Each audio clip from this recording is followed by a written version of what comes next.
അസ്സലാമു അലൈക്കും വറഹ്മത്തുള്ളാഹി വബറകാത്ത്. അൽഹംദുലില്ലാ വസ്സലാത്തു വസ്സലാമു അലാ റസൂലിഹിൽ അമീൻ വഅലാ ആലിഹി വസ്സഹബി അജ്മഈൻ അമ്മാബാദ്.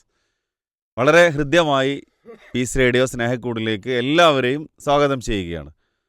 കുടുംബവുമായി ബന്ധപ്പെട്ടും മക്കളുമായി ബന്ധപ്പെട്ട് വിദ്യാഭ്യാസവുമായി ബന്ധപ്പെട്ട് അതിലുപരി ഇന്നത്തെ തലമുറ അനുഭവിക്കുന്ന ഒരുപാട് ചെറുതും വലുതുമായ പ്രശ്നങ്ങൾ, രക്ഷിതാക്കൾ അനുഭവിക്കുന്ന ചെറുതും വലുതുമായ പ്രശ്നങ്ങൾ അനവധിയാണ്. ഇതിനൊക്കെ പരിഹാരമില്ലേ എന്നതാണ് പലപ്പോഴും സ്നേഹക്കൂട് നമ്മൾ ചർച്ച ചെയ്യാറുള്ളത്. ഇന്ന് നമ്മോടൊപ്പം ഈ ഒരു ചർച്ചയിൽ പങ്കുചേരുന്നത് ബഹുമാനനായ സഹസാറാണ്. നിങ്ങൾക്ക് എല്ലാവർക്കും വേണ്ടി അദ്ദേഹത്തിനെ സ്വാഗതം ചെയ്യാൻ. അസ്സലാമു അലൈക്കും. വലൈക്കും അസ്സലാം. സർ, നമ്മൾ പലപ്പോഴും പല പ്രോഗ്രാമുകളിലും സ്നേഹക്കൂടിൻ്റെ എപ്പിസോഡുകളിലൊക്കെ പറയാറുള്ള മക്കളെ തിരിച്ചറിയണം, അവരുടെ കഴിവുകൾ അറിയണം, അഭിരുചികൾ അറിയണം, and what is their passion. ഇതൊക്കെയാണ് നമ്മൾ പലപ്പോഴും ചർച്ച ചെയ്യാറുള്ളത്. പലപ്പോഴും ഞാനും ഇതുപോലെയുള്ള പല പാരൻറ്റിങ് ക്ലാസ്സുകളിലോ അല്ലെങ്കിൽ കുട്ടികൾ തന്നെ, സർ എൻ്റെ കഴിവുകളെ എങ്ങനെ എനിക്ക് തിരിച്ചറിയാം? രക്ഷിതാക്കൾ ചോദിക്കാറുള്ളത്, മക്കൾക്ക് വ്യത്യസ്തമായ കഴിവുകളുണ്ട് എന്ന് നിങ്ങൾ പറയുന്നു, എങ്ങനെയാണ് ഇത് ഐഡൻറ്റിഫൈ ചെയ്യാൻ സാധിക്കുക? ഇതൊരു ചോദ്യമാണ്. ഈ ഒരു കഴിവുകൾ ഐഡൻറ്റിഫൈ ചെയ്താൽ, തിരിച്ചറിഞ്ഞു കഴിഞ്ഞാൽ മക്കൾക്ക് അഥവാ കുട്ടികൾക്ക് അവരുടെ മേഖലയിൽ വിജയിക്കാൻ പറ്റും. അതുപോലെ രക്ഷിതാക്കൾക്കും തന്നെ തങ്ങളുടെ മക്കൾക്ക് ഇന്ന കഴിവുകളൊക്കെ ഉണ്ട്, അതുകൊണ്ട് അവർക്കൊരു മേഖല തിരഞ്ഞെടുത്ത് കൊടുക്കുകയാണെങ്കിൽ ഇതിൽ ഒന്നുകൂടി ശോഭിക്കാൻ പറ്റും എന്ന് നമുക്ക് നിർദ്ദേശിക്കാൻ സാധിച്ചാൽ അത് വലിയ അവരോടുള്ളൊരു സഹായമായിരിക്കുമെന്ന് തോന്നുന്നു. ബിസ്മില്ല. കുട്ടികളുടെ കഴിവുകൾ കണ്ടെത്തി പ്രോത്സാഹിപ്പിക്കേണ്ട ഭാരിച്ച ഉത്തരവാദിത്വം ഓരോ രക്ഷിതാവിനും അധ്യാപകനും ഉണ്ട്. ഞാൻ അധ്യാപകൻ എന്നുള്ള ആ ഒരു ടൈറ്റിൽ ഇവിടെ ചേർത്ത് വെക്കുന്നത്, ഒരു രക്ഷിതാവ് ആണ് ഒരു കുട്ടിയുടെ ഒന്നാമത്തെ അധ്യാപകൻ അല്ലെങ്കിൽ അധ്യാപിക. അപ്പോൾ ടീച്ചർ പാരൻ്റ് റോൾ എന്ന് പറയുന്നത് ഭാരിച്ച ഉത്തരവാദിത്തമാണ്. ഈ ടാലൻ്റ് ഹണ്ട് ചെയ്യുന്നതിലും ടാലൻ്റ് സെർച്ച് ചെയ്യുന്നതിലും അന്വേഷിച്ച് കണ്ടെത്തുന്നതിലും ഓരോ രക്ഷിതാവിനും വലിയ റോളുണ്ട്. ആ റോള് രക്ഷിതാവാണ് ആദ്യമായിട്ട് നിർവഹിക്കേണ്ടത്. അത് നിർവഹിക്കണമെങ്കിൽ, കാരണം അത് ശ്രമകരമായ കുറച്ച് അധ്വാനമുള്ളൊരു ജോലിയാണ്. എളുപ്പത്തിൽ ഒരു കുട്ടിയുടെ ടാലൻ്റ്, കഴിവ്, അഭിരുചി, താല്പര്യ മേഖല കണ്ടെത്താൻ പറ്റില്ല. അപ്പോൾ ഒന്നാമതായിട്ട് നമ്മൾ ശ്രദ്ധിക്കേണ്ടത്, ഒരു കുട്ടിയെ ഏറ്റവും നന്നായി ഒബ്സർവ് ചെയ്യുക, നിരീക്ഷിക്കുക എന്നുള്ളതാണ്. നിരീക്ഷണ പാഠവും അത് ഓരോ രക്ഷിതാവിനും വേണം. ശരിക്കും നമ്മൾ നമ്മുടെ മക്കളെ നിരീക്ഷിച്ചിട്ടുണ്ടെങ്കിൽ ഏതെങ്കിലും ഒരു സാഹചര്യത്തിൽ നമുക്ക് അവരുടെ കഴിവുകൾ എന്ത് എന്ന് കൃത്യമായി കണ്ടെത്താൻ പറ്റും. പ്രവാചകൻ സല്ലല്ലാഹു അലൈഹി വസല്ലം ഒരാളെ മനസ്സിലാക്കാനുള്ള മാർഗം നിർദ്ദേശിച്ചെടുത്ത് അയാളുടെ കൂടെ യാത്ര ചെയ്യുക എന്ന് പറഞ്ഞു, അല്ലേ? യാത്ര ചെയ്യാൻ എന്തിനാ പറഞ്ഞത്? ആ യാത്രയിൽ എത്ര അദ്ദേഹം ഹൈഡ് ചെയ്താലും മൂടി വച്ചാലും അദ്ദേഹത്തിൻ്റെ ഒറിജിനലായിട്ടുള്ള ശരിയായിട്ടുള്ള ഭാവങ്ങൾ ചില പ്രത്യേക സാഹചര്യങ്ങളിലും സന്ദർഭങ്ങളിലും അത് പുറത്തേക്ക് വരും. അതിനായിരിക്കണം പ്രവാചകൻ സല്ലല്ലാഹു അലൈഹി വസല്ലം അങ്ങനെയുള്ള ഒരു നിർദ്ദേശം കൊടുത്തത്. ഇതുപോലെ ഒരു രക്ഷിതാവിൻ്റെ കൂടെയാണ് ഓരോ കുട്ടിയും ജീവിക്കുന്നത്. അതിനി ഹോസ്റ്റലിൽ പോകുന്ന കുട്ടിയാണെങ്കിൽ പോലും ഹോസ്റ്റലിൽ നിന്ന് തിരിച്ച് വീട്ടിലേക്ക് എത്തും. അപ്പോൾ വീട്ടിൽ ജീവിക്കുന്ന സമയത്ത് വ്യത്യസ്ത സാഹചര്യങ്ങളിൽ, സന്ദർഭങ്ങളിൽ കുട്ടി എങ്ങനെ പെരുമാറുന്നു, എങ്ങനെ പ്രതികരിക്കുന്നു, എന്ത് വായിക്കുന്നു, എന്ത് നിരീക്ഷിക്കുന്നു, എന്ത് ചോദിക്കുന്നു, ഇതൊക്കെ ഒബ്സർവ് ചെയ്യേണ്ട ഉത്തരവാദിത്വം, നിരീക്ഷിക്കേണ്ട ഉത്തരവാദിത്വം ഓരോ രക്ഷിതാവിനും ഉണ്ട്. അതിന് വേണ്ട കാര്യം എന്താണ്? കുട്ടി, അവനിൽ താല്പര്യം വേണം, കുട്ടിയിൽ ഇൻട്രസ്റ്റഡ് ആവണം. നമുക്കൊരു കുട്ടി ഉണ്ടാവുക എന്നുള്ളത് ഒരു ഭാരിച്ച ഉത്തരവാദിത്തമാണ്. ചില രക്ഷിതാക്കളെങ്കിലും ഓരോ വർഷവും അല്ലെങ്കിൽ 2 വർഷം കൂടുമ്പോൾ മക്കൾ ഉണ്ടാവുന്നുണ്ട്. പക്ഷെ ആ മക്കൾക്ക് നൽകേണ്ട ആ ഒരു ശ്രദ്ധ അത് അവരിൽ നിന്ന് കിട്ടാതെ പോകുന്നുണ്ട്. പലപ്പോഴും പാരൻറ്റിങ് എറേഴ്സാണ് ഇന്ന് രക്ഷിതാക്കളിൽ നിന്ന് സംഭവിക്കുന്നത്, അല്ലേ? ഈ അടുത്ത് ഞാനൊരു NPD കേസ്, NPD എന്ന് പറഞ്ഞാൽ നാർസിസ്റ്റിക് പേഴ്സണാലിറ്റി ഡിസോർഡർ, അത് നമ്മൾ ചർച്ച ചെയ്യേണ്ട ഒരു ടേം കൂടിയാണ്. ചില ആളുകൾ സ്വന്തം ജീവിതത്തിനും സ്വന്തം കാഴ്ചപ്പാടിനും സ്വന്തം വ്യക്തിത്വത്തിനും സ്വന്തം താല്പര്യങ്ങൾക്കും അതിയായ പ്രാധാന്യം കൊടുക്കും. ഞാൻ പറയുന്നത് അങ്ങോട്ട് കേട്ടാൽ മതി, ഞാനാണ് എല്ലാം. ഇങ്ങനെയുള്ള ആളുകൾക്ക് മറുപക്ഷത്തുള്ള ആളുകളുടെ അവസ്ഥ മനസ്സിലാക്കാനോ, കുട്ടിയാവട്ടെ ഭാര്യയാവട്ടെ, സാഹചര്യങ്ങളൊന്നും മനസ്സിലാക്കാൻ പറ്റില്ല. അവർക്ക് അവരുടേതായ സെൽഫിഷ് മോട്ടീവ്സ് ഉണ്ടാവും. അപ്പോൾ ഇങ്ങനെയുള്ള ആളുകൾ യഥാർത്ഥത്തിൽ അവരുടെ മക്കളെ നശിപ്പിക്കും. കാരണം കുട്ടിയുടെ താല്പര്യം പ്രകടിപ്പിക്കുമ്പോൾ, കുട്ടിയുടെ ഭാഗത്തു നിന്ന് വല്ല തെറ്റുകൾ ഉണ്ടാകുമ്പോൾ ക്രൂരമായി കുട്ടികളെ അവർ ശിക്ഷിക്കും, പണിഷ് ചെയ്യും. അതായത് അടിക്കുക എന്ന് പറഞ്ഞാൽ വളരെ ക്രൂരമായിട്ടാണ്. കാരണം അവർ നാർസിസ്റ്റ് പേഴ്സണാലിറ്റി ഡിസോർഡർ ഉള്ളവരാണ്. പക്ഷെ പ്രത്യക്ഷത്തിൽ നമുക്ക് അവരെ കണ്ടാൽ അവർക്ക് രോഗമുള്ളതായിട്ട് ഫീൽ ചെയ്യൂല. ഇങ്ങനത്തെ ഒരു കേസാണ് NPD.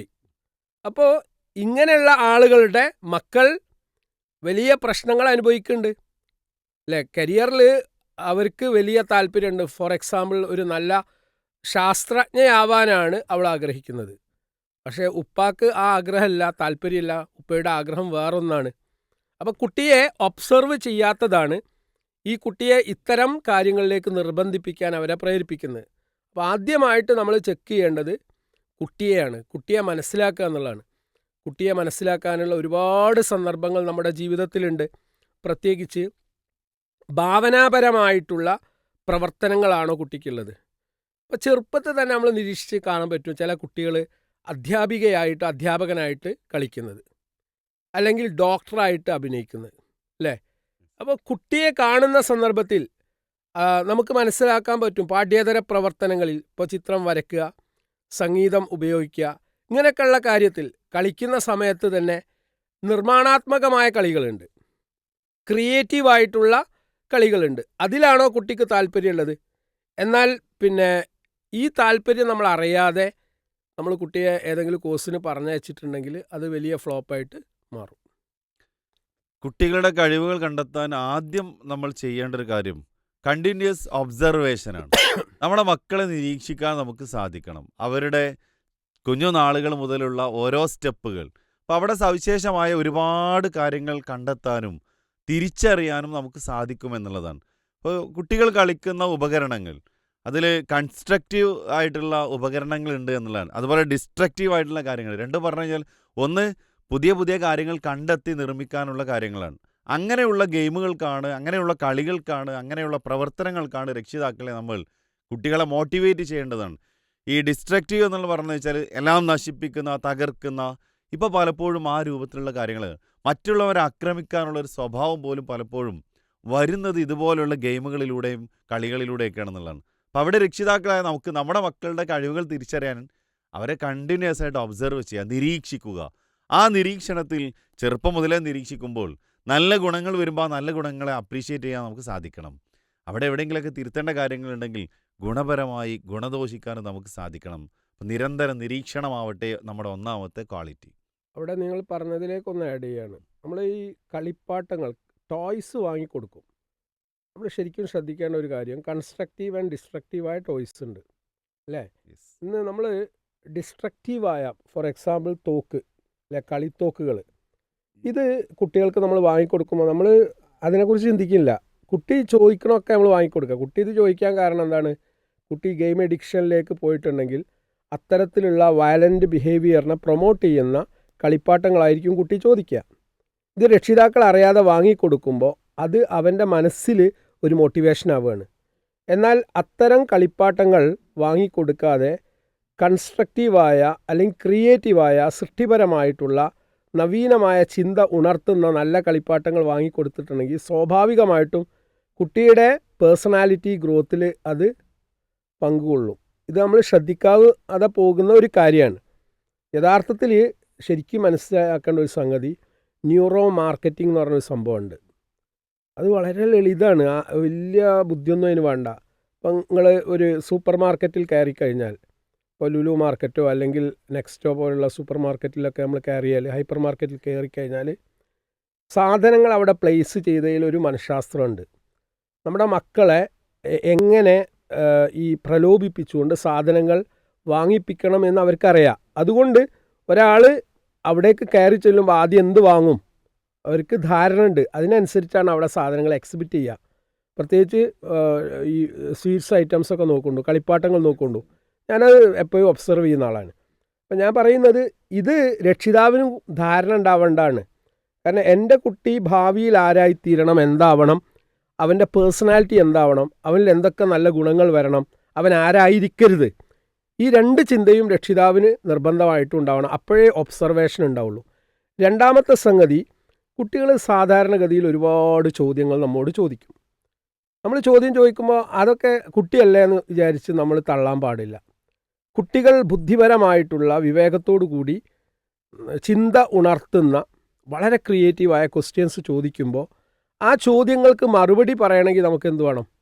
അപ്ഡേഷൻ വേണം. ഒരു ധാരണയില്ലാത്ത, ഒരു വായനയില്ലാത്ത, ഒന്നിനെക്കുറിച്ചും ഒരു കോമൺ സെൻസും ഇല്ലാത്ത ഒരാളായി നമ്മൾ മാറിയിട്ടുണ്ടെങ്കിൽ കുട്ടികളുടെ ചോദ്യത്തിന് മറുപടി പറയാൻ നമുക്ക് പറ്റില്ല. അത് മാത്രമല്ല, നമുക്ക് അവരോട് ദേഷ്യം വരിക. അപ്പോൾ കുട്ടികൾ ചോദ്യം ചോദിക്കുന്നത് ഏത് വിഷയത്തെ സംബന്ധിച്ചാണ്? കുട്ടികൾ ചോദിക്കുന്ന ചോദ്യങ്ങൾ അവരുടെ താല്പര്യവുമായി റിലേറ്റഡ് ആണ്. ഇപ്പോൾ ഫോർ എക്സാമ്പിൾ, പ്രകൃതിയുമായി ബന്ധപ്പെട്ട, കാലാവസ്ഥയുമായി ബന്ധപ്പെട്ട, യന്ത്രങ്ങളുമായി ബന്ധപ്പെട്ട, പെറ്റ് ആനിമൽസുമായി ബന്ധപ്പെട്ട, മനുഷ്യ പ്രകൃതവുമായി ബന്ധപ്പെട്ട, അയാൾ എന്താണ് അങ്ങനെ പെരുമാറുന്നത്, അവരെന്താണ് ഇങ്ങനെ നോക്കുന്നത്, ഇങ്ങനെ വ്യത്യസ്തമായ തലങ്ങളിലുള്ള ചോദ്യങ്ങളായിരിക്കും ഓരോ സന്ദർഭത്തിലും കുട്ടി ചോദിക്കുക. ആ ചോദിക്കുന്ന ചോദ്യങ്ങൾ അവൻ്റെ പേഴ്സണാലിറ്റി മോൾഡ് ചെയ്യുന്നതിലും ആ പേഴ്സണാലിറ്റിയുടെ ആപ്റ്റിറ്റ്യൂഡിലും വലിയ റോളുണ്ട്. ഇതാണ് രണ്ടാമതായി നമ്മൾ അറിയേണ്ട കാര്യം. ഏതൊരു കാര്യത്തിലും ചോദ്യങ്ങൾ ഉണ്ടാവുക എന്നത് സ്വാഭാവികമാണ്. നിങ്ങളൊന്ന് ആലോചിച്ച് നോക്കൂ, ചെറുപ്പം മുതലേ കുട്ടികൾ രക്ഷിതാക്കളോട് ഒരുപാട് ചോദ്യങ്ങൾ ചോദിച്ചുകൊണ്ടിരിക്കുന്നവരായിരിക്കും എന്നുള്ളതാണ്.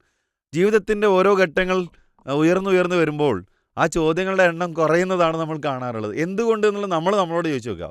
പലപ്പോഴും മക്കൾ ചോദിക്കുന്ന ചോദ്യങ്ങൾക്ക് ഒരു കെയർലെസ് ആൻസേഴ്സാണ് നമ്മൾ കൊടുക്കാറുള്ളത്. നേരത്തെ പറഞ്ഞ പോലെ തന്നെ കുട്ടികൾ ചോദിക്കുന്നത് ബുദ്ധിപരമായ ചോദ്യങ്ങളാവും. ഒരുപക്ഷെ അവരുടെ അറിവില്ലായ്മയിൽ നിന്നാവും, അല്ലെങ്കിൽ അവരുടെ കൗതുകങ്ങൾ കൊണ്ടായിരിക്കാം, അതല്ലെങ്കിൽ അവർക്കുള്ള താല്പര്യമുള്ള മേഖലയിൽ അറിയാനുള്ള ഒരു ത്വര കൊണ്ടായിരിക്കാം, ഒരു അന്വേഷണം നടത്താനുള്ളതും. അപ്പോൾ അവിടെയൊക്കെ രക്ഷിതാക്കളും അധ്യാപകരും ബി അപ് ടു ഡേറ്റ് എന്നൊരു ടേം നമ്മളിവിടെ ഉപയോഗിക്കുകയാണ്. നമുക്ക് കാലാനുസൃതമായി കുട്ടികളുടെ ചോദ്യങ്ങൾക്ക് മറുപടി പറയാൻ സാധിക്കണം. സാധിച്ചിട്ടില്ലെങ്കിൽ കുട്ടികളോട് നിഷ്കളങ്കമായി സത്യസന്ധമായി മറുപടി പറയാൻ, എനിക്ക് ആ കാര്യം അറിയില്ല, ഞാൻ അന്വേഷിക്കട്ടെ, നോക്കട്ടെ, കണ്ടെത്തിയിട്ട് പറയാം. അങ്ങനെ മക്കളോട് പറയുകയാണെങ്കിലും ആ വാക്കുകളോട് നീതി പുലർത്താൻ നമുക്ക് സാധിക്കണമെന്നുള്ളതാണ്. അപ്പോൾ കുട്ടികളുടെ ചോദ്യങ്ങളെ എൻകറേജ് ചെയ്യുക. ആ മക്കൾ ചോദിക്കുന്ന ചോദ്യങ്ങളിൽ നിന്നും നമുക്ക് മനസ്സിലാക്കാൻ പറ്റുന്നത് അവരേത് മേഖലയിലാണോ അവർക്ക് കഴിവുള്ളത്, അവർക്ക് ഏത് കഴിവാണോ കൂടുതലായിട്ട് അവർ ആഗ്രഹിക്കുന്നത്, അതുമായി റിലേറ്റഡ് ആയിട്ടുള്ള കാര്യങ്ങളായിരിക്കും ഉണ്ടാവുക എന്നുള്ളതാണ്. അപ്പോൾ ആ ചോദ്യങ്ങളെ പരമാവധി പ്രോത്സാഹിപ്പിക്കുകയും കൃത്യമായ ഉത്തരങ്ങൾ നൽകാൻ നമ്മൾ ശ്രദ്ധിക്കുകയും ചെയ്യുക. മൂന്നാമത്തെ കാര്യം, ഈ നമ്മളുടെയൊക്കെ ജീവിതത്തിൽ വ്യത്യസ്തമായ പ്രശ്നങ്ങൾ നമ്മൾ നേരിടുന്നുണ്ട്. ഈ പ്രശ്നങ്ങൾ നേരിടുന്നത് പരിഹരിച്ചുകൊണ്ടാണ് നമ്മൾ മുന്നോട്ട് പോകുന്നത്. അപ്പോൾ ഒരു കുട്ടിയുടെ പ്രോബ്ലം സോൾവിങ് സ്കില്ല് എന്ന് പറയും, പ്രശ്നപരിഹാര ശേഷി, അത് വലുതായിട്ട് വളർത്തിയെടുക്കേണ്ടതല്ല, ചെറുപ്പം തൊട്ട്. ഇന്നത്തെ നമ്മളുടെ ഒരു ട്രെൻഡ് എന്താണെന്ന് വെച്ചാൽ, കുട്ടിക്ക് ഒരു പ്രശ്നവും ഉണ്ടാവാതിരിക്കാനാണ് നമ്മൾ ശ്രദ്ധിക്കുന്നത്, അല്ലേ? കുട്ടി എന്തെങ്കിലും ഒരു പ്രശ്നം ഉണ്ടാകുമ്പോൾ on the spot we come and solve it off, അത് നമ്മൾ സോൾവ് ചെയ്യുകയാണ്. ഇത് കുട്ടിയുടെ ബുദ്ധിയെ ഫ്രോസൺ ആക്കുകയാണ് ചെയ്യുന്നത്, അല്ലേ? ഒരു പ്രശ്നം ഉണ്ടാകുമ്പോൾ ആ പ്രശ്നം എങ്ങനെ പരിഹരിക്കേണ്ടതുണ്ട്, അവൻ എങ്ങനെയാണ് അത് പരിഹരിക്കുന്നത്, അത് നമ്മൾ ഒബ്സർവ് ചെയ്യണം. നമ്മൾ അവിടെ ഇല്ലെങ്കിൽ, ഇപ്പോൾ ഉമ്മ കിടപ്പിലായാൽ ഭക്ഷണം കിട്ടുമോ? ഉമ്മ എന്നും ഫുഡ് ഉണ്ടാക്കി കൊടുക്കുന്നുണ്ട്. അപ്പോൾ ഒരു ദിവസം ഉമ്മ എന്ത് ചെയ്യണം? അഭിനയിക്കേണ്ടി വരും. എനിക്ക് സുഖമല്ല, നിങ്ങൾക്കൊന്നും ഉണ്ടാക്കാൻ പറ്റില്ല. അപ്പോൾ കുട്ടിയുടെ ആ കുക്കിംഗ് സ്കില്ല്, കുക്കിങ്ങിനെ സംബന്ധിച്ചുള്ള നൈപുണി ഉണരാനും വളർത്താനും വേണ്ടിയിട്ടുള്ള ഒരു ഓപ്പർച്യൂണിറ്റി അവിടെ സാങ്കല്പികമായിട്ട് ഉണ്ടാക്കുകയാണ്. അതിനുള്ള ഒരു അവസരം ക്രിയേറ്റ് ചെയ്യുകയാണ്. ബോധപൂർവം പഠിക്കാൻ വേണ്ടിയിട്ട് തന്നെയാണ് നമ്മളത് ചെയ്യേണ്ടത്. അങ്ങനെ ചെയ്യുമ്പോൾ സ്വാഭാവികമായിട്ട് അത് വളരും എന്നാണ് ഞാൻ പറയുന്നത്. ഇപ്പോൾ എനിക്കറിയാം, ഞാൻ കോളേജിൽ അധ്യാപകനായതുകൊണ്ട് തന്നെ പലപ്പോഴും കുട്ടികളുമായിട്ട് നല്ലൊരു ബന്ധം സ്ഥാപിച്ച കാരണം കൊണ്ട് ഞാൻ കുട്ടികളോട് ചോദിക്കാറുണ്ട്, വീട്ടിൽ ഇങ്ങനെ ഉമ്മ സുഖമില്ലാതായിട്ടുണ്ടെങ്കിൽ നീ കറി ഉണ്ടാക്കുമോ, നീ പത്തിരി ഉണ്ടാക്കുമോ, നീ ഭക്ഷണം ഉണ്ടാക്കുമോ? അപ്പോൾ അവൾ പറയും, അതെ ഞാൻ ഉണ്ടാക്കും, അതൊക്കെ ഞാൻ ചെയ്ത് ശീലിച്ചിട്ടുണ്ട്. അല്ലെങ്കിൽ ചിലപ്പോൾ ഉമ്മക്ക് തീരെ സുഖമില്ലാതെ ആവാറുണ്ട്, ആ സമയത്ത് വീട്ടിലെല്ലാ കാര്യങ്ങളും ഞാനാണ് ചെയ്യാറുള്ളത്. എന്നാൽ അങ്ങനെ അവസരം കിട്ടാത്ത കുട്ടികളുണ്ട്. കാരണം വീട്ടിലുള്ള സുഖമില്ലാത്ത അവസ്ഥ ഉമ്മക്ക് വന്നു കഴിഞ്ഞാൽ അതിനുള്ള ഒരു സബ്സ്റ്റിറ്റ്യൂട്ട് വേറെ രൂപത്തിൽ ഉമ്മ ഉണ്ടാക്കി കൊടുക്കും, അല്ലെങ്കിൽ പാരൻ്റ് ഉണ്ടാക്കി കൊടുക്കും. അപ്പോഴും കുട്ടികൾക്ക് അവസരം കിട്ടില്ല. ഞാൻ പറയുന്നത്, കുട്ടികളുടെ സ്കില്ല്, അവരുടെ ടാലൻസ് കണ്ടെത്താനുള്ള ഏറ്റവും നല്ല അവസരമാണ് പ്രശ്നങ്ങളെ എങ്ങനെ കുട്ടി നേരിടുന്നു, ഒരു ക്രൈസിസിനെ എങ്ങനെ മാനേജ് ചെയ്യുന്നു. അപ്പോൾ ക്രൈസിസ് മാനേജ് ചെയ്യുമ്പോൾ നമ്മൾ അത് പഠിക്കണം, ഏത് രൂപത്തിലാണ് ആ കുട്ടി ആ ക്രൈസിസിനെ മാനേജ് ചെയ്യുന്നത്. അതിൽ നിന്ന് ആ കുട്ടിക്ക് എന്ത് സ്കില്ലുണ്ട് എന്ന് കണ്ടെത്താൻ ഒരു രക്ഷിതാവിന് സാധിക്കും. സ്പൂൺ ഫീഡിങ് എന്ന ഒരു വാക്ക് നമ്മൾ ഉപയോഗപ്പെടുത്താറുള്ളത് പലപ്പോഴും ഈ ഒരു മേഖലയിലാണെന്ന് തോന്നുന്നു. അഥവാ എല്ലാത്തിനും രക്ഷിതാക്കൾ തന്നെ പരിഹാരം നിർദ്ദേശിച്ചു കൊടുക്കുക എന്നുള്ളതാണ്.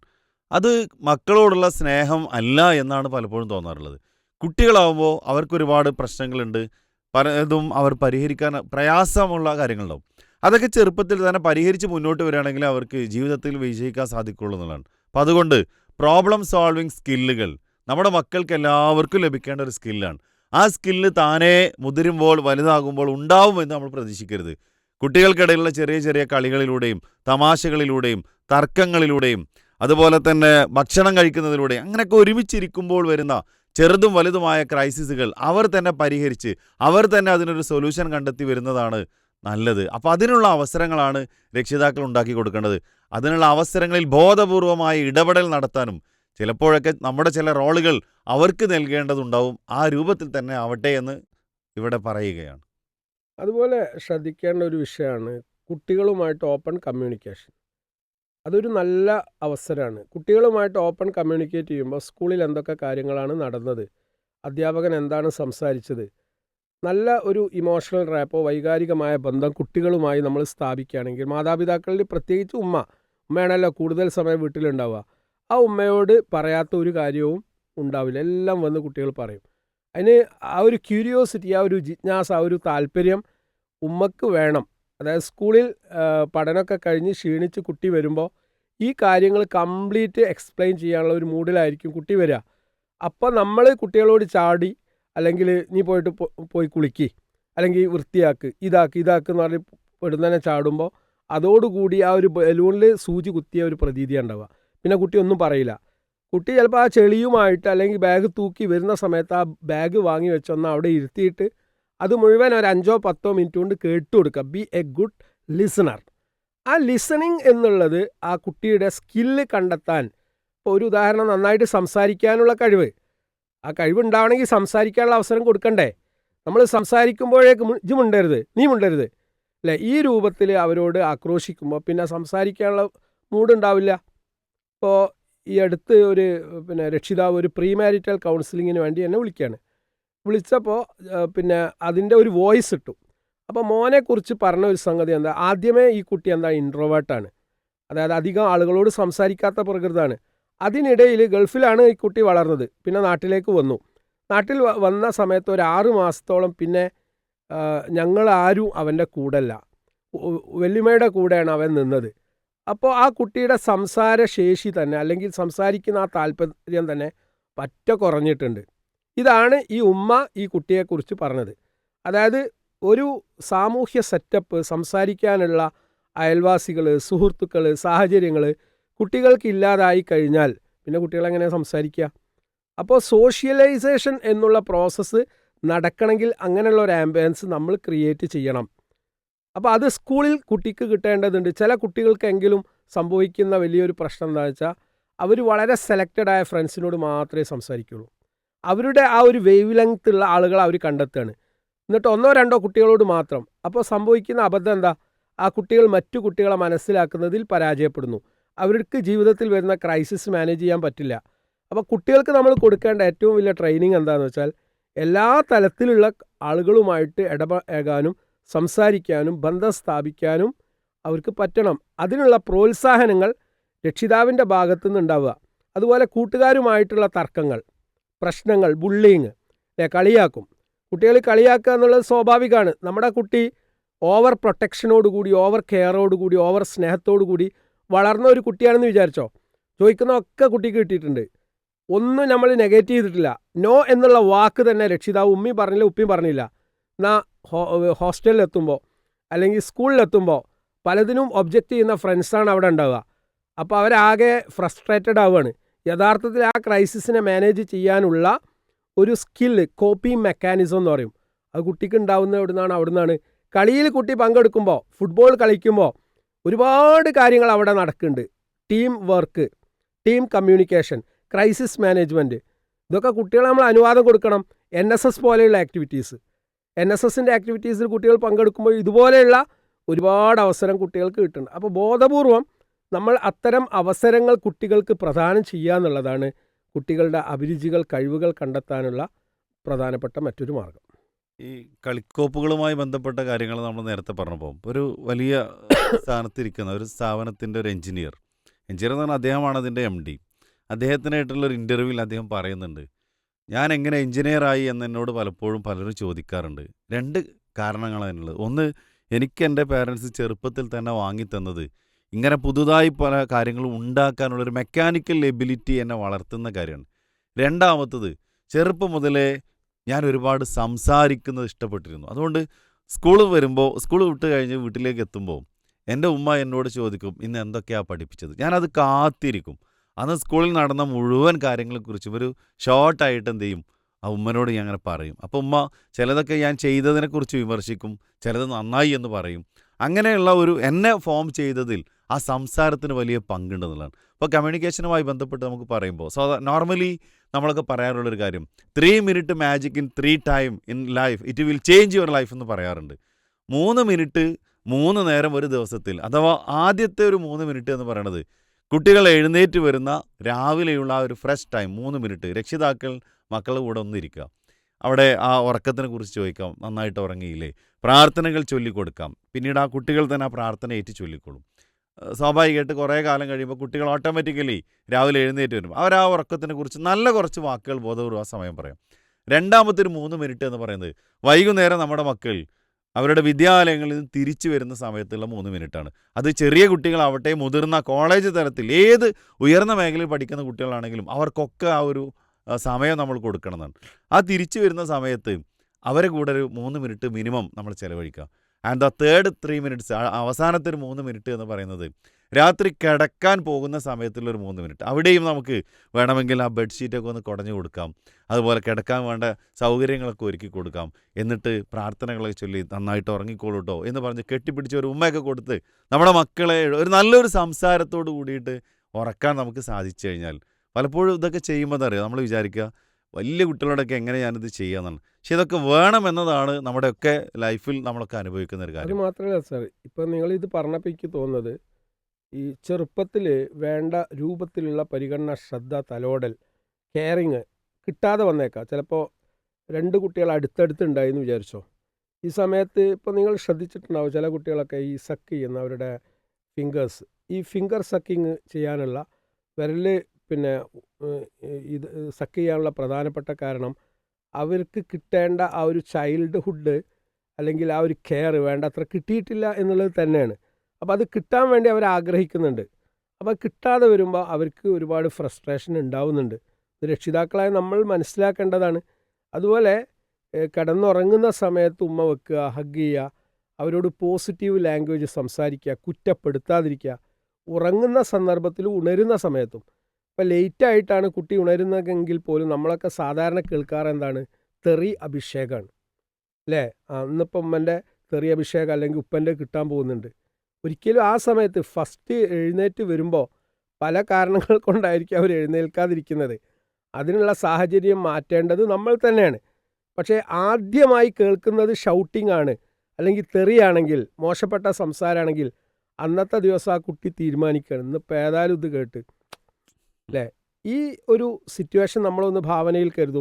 അപ്പോൾ നമ്മൾ പാരൻറ്റിങ് നിർവഹിക്കുന്ന രക്ഷിതാക്കൾ എന്നുള്ള നിലക്ക് നമ്മുടെ വികാരങ്ങളെ, പറയുന്ന ഞാൻ എൻ്റെ വികാരങ്ങളെ ആത്മനിയന്ത്രണത്തിലേക്ക് കൊണ്ടുവരിക എന്നുള്ളതാണ് ഏറ്റവും പ്രധാനപ്പെട്ട കാര്യം. അപ്പോഴേ കുട്ടികൾ അവരുടെ കാര്യം നമ്മളോട് പറയുള്ളൂ.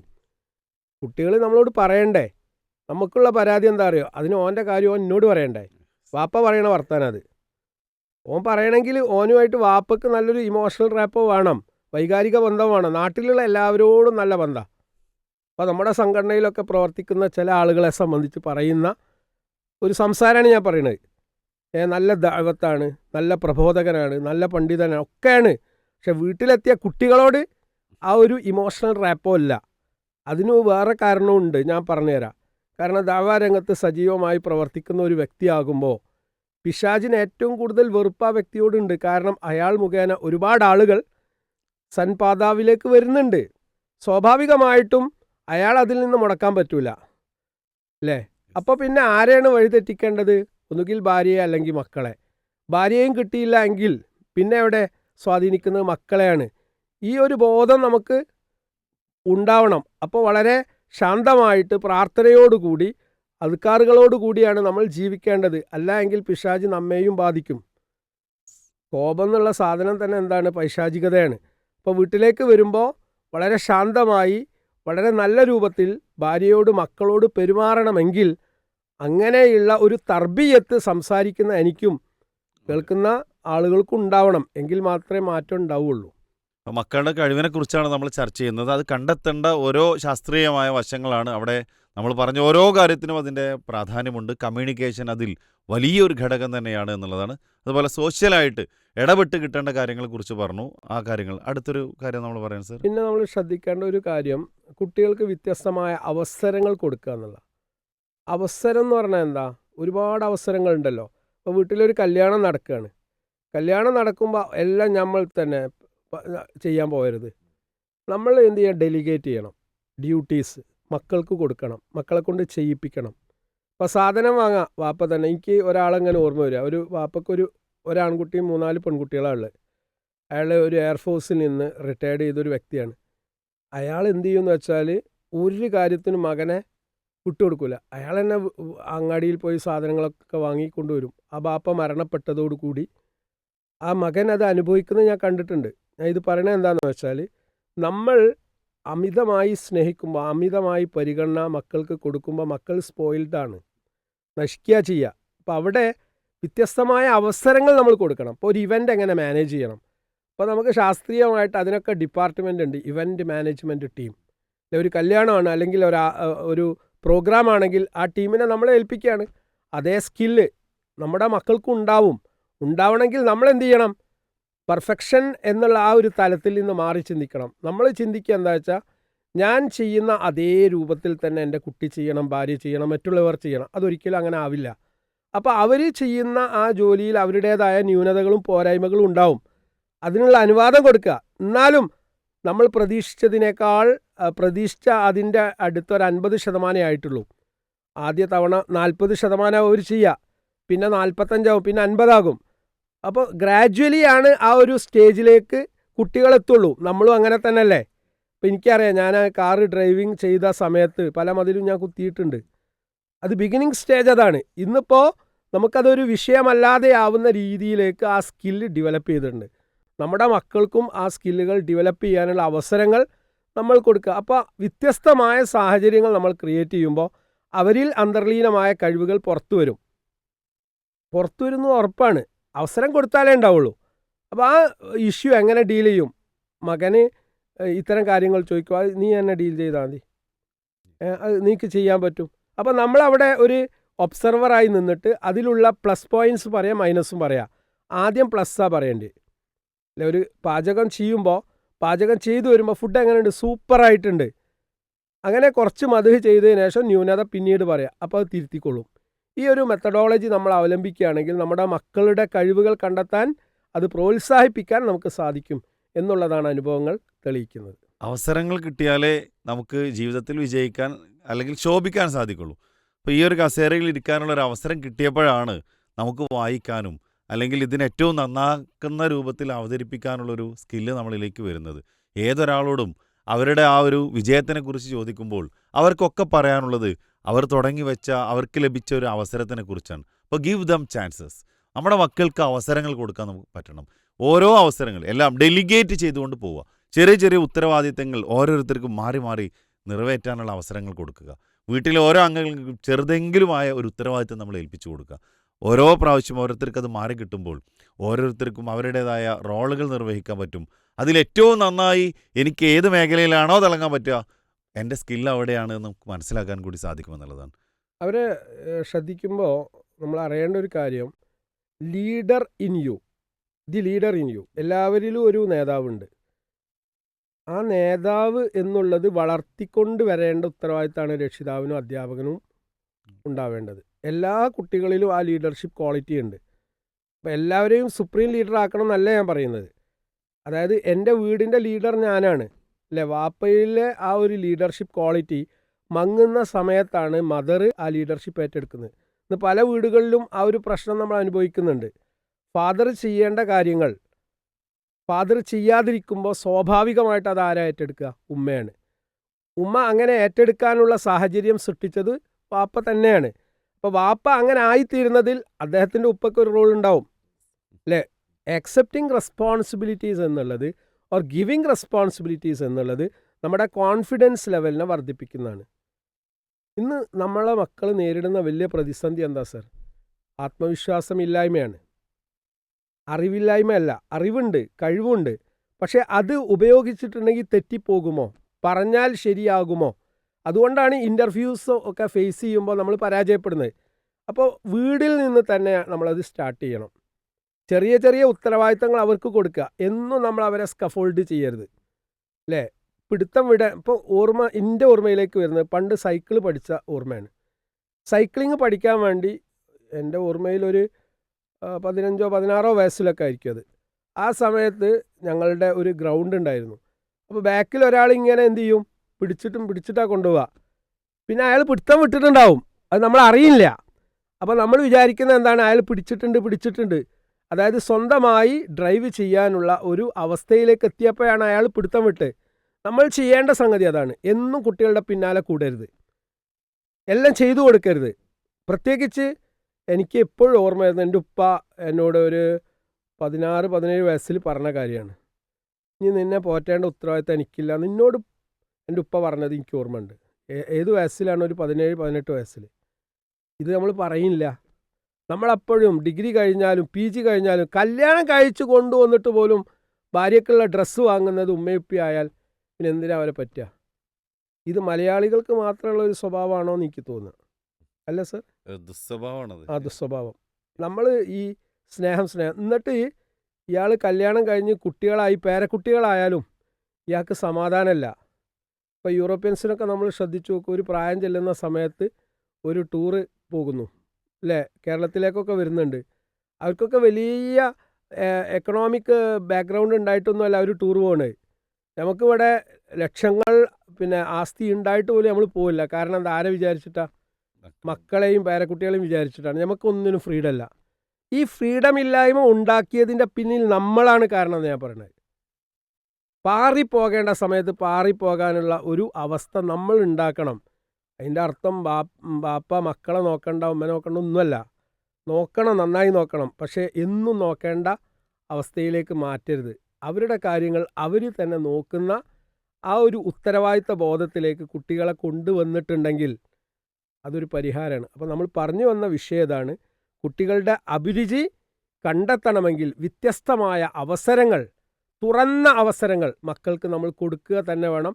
പ്ലസ് അത് നമ്മൾ മോണിറ്റർ ചെയ്യണം, അവർക്ക് കാര്യങ്ങൾ ഡെലിഗേറ്റ് ചെയ്യണം, ഉത്തരവാദിത്തങ്ങൾ ഏൽപ്പിക്കണം. അതുപോലെ നമ്മുടെ മക്കൾക്ക് ഒരു സെൽഫ് സഫിഷ്യൻസിയിലേക്ക്, സ്വയം പര്യാപ്തതയിലേക്ക് നമ്മളെ മക്കളെ കൊണ്ടുവരാൻ നമുക്ക് സാധിക്കുക എന്നുള്ളതാണ്. കുട്ടികളെ ഏതൊരു കാര്യം ചെയ്യാനും പ്രാപ്തരാക്കി കൊണ്ടുവരിക എന്നുള്ള രക്ഷിതാക്കളുടെ ഒരു ഉത്തരവാദിത്തമാണ്. അങ്ങനെ കൊണ്ടുവരുമ്പോൾ നമ്മുടെ മക്കളെ ഓരോ കാര്യങ്ങൾ ഏൽപ്പിക്കുമ്പോഴും അവർക്കുള്ള സ്കില്ലുകളും അവർക്കുള്ള കഴിവുകൾ ഏതെന്നുള്ള നമുക്ക് കണ്ടെത്താനും ആ വഴിയിലേക്ക് തിരിച്ചുവിടാനും നമുക്ക് കഴിയും, ചാനലൈസ് ചെയ്യാനും നമുക്ക് സാധിക്കുമെന്നുള്ളതാണ്. ഉത്തരവാദിത്തങ്ങൾ ഏൽപ്പിക്കുന്നതിൽ വലിയ ഘടകമുണ്ട്. നമ്മൾ പറഞ്ഞ ഓരോന്നും വളരെ പ്രധാനപ്പെട്ട ഒരു കാര്യമാണ്. ഇതിനോട് ചേർത്ത് വെക്കേണ്ട കാര്യങ്ങൾ ഇനിയും പുതിയ പഠന അനുഭവങ്ങൾ. അപ്പോൾ യാത്ര പോകുമ്പോൾ പുതിയ പഠനാനുഭവം ചെയ്യാൻ പറ്റും. ഇപ്പോൾ യാത്ര പോകുമ്പോൾ ഒരു യാത്രാക്കുറിപ്പ്, ട്രാവലോഗ് അല്ലേ, ഒരു യാത്രാ വിവരണം. എഴുത്തിൻ്റെ വിഷയത്തിൽ, ഡോക്യുമെൻറ്റേഷൻ്റെ വിഷയത്തിൽ നമ്മളിപ്പോൾ പരാജയമാണ്, നമ്മുടെ മക്കൾ പ്രത്യേകിച്ച്. അപ്പോൾ എഴുതുക എന്നുള്ളത് ചിന്തയിൽ നിന്നുണ്ടാകുന്ന ഒരു കലയാണല്ലോ അല്ലേ? വായിക്കുമ്പോഴേ എഴുതാൻ പറ്റുള്ളൂ. വായനാശീലം മരണപ്പെട്ടു. അപ്പോൾ നമ്മൾക്ക് ആദ്യം വായന വേണം. മക്കൾക്ക് വായന ഉണ്ടാവണമെങ്കിൽ ബാപ്പ പുസ്തകം വായിക്കണം, ഉമ്മ പുസ്തകം വായിക്കണം. അപ്പോൾ ആ ഒരു റീഡിങ് ഹാബിറ്റ് ഇൻകൾക്കേറ്റ് ചെയ്യാനുള്ള ഒരു സാഹചര്യം വീട്ടിലൊരു ഹോം ലൈബ്രറി അത് കാലഹരണപ്പെടാൻ പാടില്ല. വായന മരിക്കരുത്. അപ്പോൾ വായിക്കുമ്പോൾ നമ്മളെ കുട്ടികളും വായിക്കും. മിനിമം ഒരു ദിവസം ഒരു അരമണിക്കൂറെങ്കിലും എല്ലാവരും വായിക്കണം എന്നുള്ളതിലേക്ക് നമ്മൾ വന്നു കഴിഞ്ഞാൽ, ഇനിയിപ്പോൾ പുസ്തകം വായിച്ചിട്ടില്ലെങ്കിൽ പോലും ഓൺലൈൻ മോഡിൽ ഒരുപാട് ഓഡിയോ ബുക്സൊക്കെ നമുക്ക് കിട്ടും. നിരന്തരം നമ്മൾ കേൾക്കേണ്ടതുണ്ട്. എല്ലാവർക്കും എന്തില്ല, വായിക്കാൻ പറ്റണമെന്നില്ല. എന്നാൽ ഓഡിറ്ററി ആയിട്ട് പുസ്തകങ്ങൾ ഇന്ന് ലഭ്യമാണ്. ഒരുപാട് നല്ല പുസ്തകങ്ങൾ ഓഡിറ്ററി ആയിട്ട് കിട്ടാനുണ്ട്. അപ്പോൾ കേൾക്കുമ്പോൾ പുതിയ പുതിയ അനുഭവങ്ങളും അറിവുകളും കുട്ടികൾക്ക് കിട്ടും. അപ്പോൾ അതിനോട് കുട്ടി എങ്ങനെയാണ് പ്രതികരിക്കുന്നത്? കുട്ടിയുടെ സമീപനം എന്താണ്, കുട്ടിയുടെ കാഴ്ചപ്പാട് എന്താണ്, അത് അവൻ്റെ സംസാരത്തിൽ നിന്ന് നമുക്ക് റിഫ്ലക്റ്റ് ചെയ്യാൻ പറ്റും. റിഫ്ലക്ഷൻസിനുള്ള അവസരം കൊടുക്കണം നമ്മൾ. എന്താ റിഫ്ലക്ഷൻസ് എന്ന് പറഞ്ഞാൽ, നമ്മളെ ജീവിതത്തിൽ ഒരുപാട് അനുഭവങ്ങൾ ഉണ്ടായിട്ടുണ്ടല്ലോ. ഇപ്പം എനിക്കറിയാം, ഞാൻ അലിഗർ സർവകലാശാലയിൽ പഠിച്ചപ്പോൾ ഒരുപാട് അനുഭവങ്ങളുണ്ട്. പക്ഷെ അത് പറഞ്ഞ് അവതരിപ്പിക്കാനുള്ള അവസരങ്ങൾ കിട്ടാത്തത് കൊണ്ട് എവിടെയും പറയാൻ പറ്റില്ല. നമ്മളെ കുട്ടികൾക്കും ഇങ്ങനെ ഒരുപാട് അനുഭവം ഉണ്ടാവും. പക്ഷെ അത് പറഞ്ഞ് അവതരിപ്പിക്കാനുള്ള അവസരങ്ങൾ കുട്ടികൾക്ക് കൊടുക്കണം. നമ്മൾ ചെയ്യുന്ന ഒരു വലിയ മണ്ടത്തരം എന്താണെന്ന് വെച്ചാൽ, ക്ലാസ് റൂമിലും സംഭവിക്കണതാണ്. എക്സൽ ചെയ്യുന്ന ഒരു 5-6 കുട്ടികളുണ്ടാവും, മിടുക്കന്മാർ, നല്ല പ്രസൻറ്റേഷൻ സ്കില്ലുള്ളവർ. എല്ലാ അവസരവും അവർക്ക് മാത്രമാണ്. വീട്ടിലും അങ്ങനെ തന്നെയാണ്. അത് നമ്മുടെ സാമൂഹ്യ ഘടനയിലും സംഘടനയിലും ഒക്കെ അങ്ങനെ തന്നെയാണ്.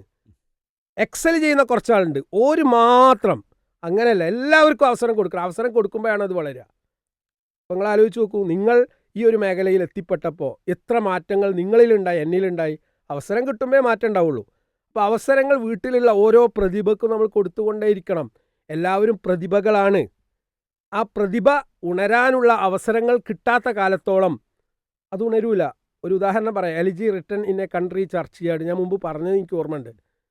തോമസ് ഗ്രേ എഴുതിയ ഒരു കവിതയാണ്. പക്ഷേ വളരെ മനോഹരമായിട്ടുള്ള ഒരാശയം അതിൽ അയാൾ പറയുന്നുണ്ട്. കാട്ടിൽ ഒരുപാട് പുഷ്പങ്ങൾ പുഷ്പിക്കുന്നുണ്ട്, സുഗന്ധം വീശുന്നതാണ്, പക്ഷേ ആരും അറിയുന്നില്ല.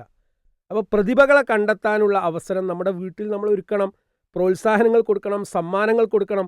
ഓഫർ ചെയ്താൽ പോരാ. നമ്മൾ ഓഫർ ചെയ്യും, വാങ്ങിക്കൊടുക്കൂല. പക്ഷേ കുട്ടിക്ക് നല്ല ഓർമ്മ ഉണ്ടാവും. അത് ചിലപ്പോൾ ഒരു 20 രൂപയുടെ ഒരു കിറ്റ്കാറ്റ് ആണെങ്കിൽ പോലും അത് ഒരു പ്രോത്സാഹനമാണ്. ഇതാണ് കുട്ടികളുടെ അഭിരുചികൾ കണ്ടെത്താനുള്ള മറ്റൊരു മാർഗം. നമ്മൾ ഒരുപാട് കാര്യങ്ങളാണ് ചർച്ച ചെയ്തത്. ഇന്നത്തെ ഈ ഒരു എപ്പിസോഡിൻ്റെ സമയം ഏകദേശം അവസാനിച്ചിരിക്കുന്നു. പ്രിയപ്പെട്ട മക്കളെ, അതുപോലെ രക്ഷിതാക്കളെ, അധ്യാപകരെ, ഒരു കാര്യം കൂടി വായനയുമായി ബന്ധപ്പെട്ട് ചേർത്ത് വെക്കാമെന്ന് തോന്നുന്നു. കഴിഞ്ഞ ഒരു ദിവസം ഈ ടെക്സ്റ്റ് ബുക്കിൽ വരുന്നൊരു ജുഹയുടെ കഥയുണ്ട് അല്ലേ. അപ്പോൾ ജുഹയുടെ കഥയിലേക്ക് കൊണ്ടുവരാൻ വേണ്ടി ഞാൻ കുട്ടികളോട് ചോദിച്ചു, മലയാളത്തിലെ നിങ്ങൾ വായിക്കുന്ന പുസ്തകങ്ങൾ ഏതൊക്കെയാണെന്ന് വെച്ചു. കുട്ടികളാരും 8ാം ക്ലാസ്സിലുള്ള കുട്ടികളാണ്. ഒരു നിങ്ങൾ ചെറിയ കഥാബുക്കുകൾ വായിക്കുന്നുണ്ട് ചോദിച്ചു.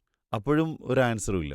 അപ്പോൾ ഞാൻ നമ്മുടെയൊക്കെ ഒരു കുട്ടിക്കാലഘട്ടത്തിൽ ഈ ബാലരമ അങ്ങനെ പോലെ ബാലകൗതുകം പോലെയുള്ള ബാലമാസികകൾ ഒരുപാടുണ്ടായിരുന്നു.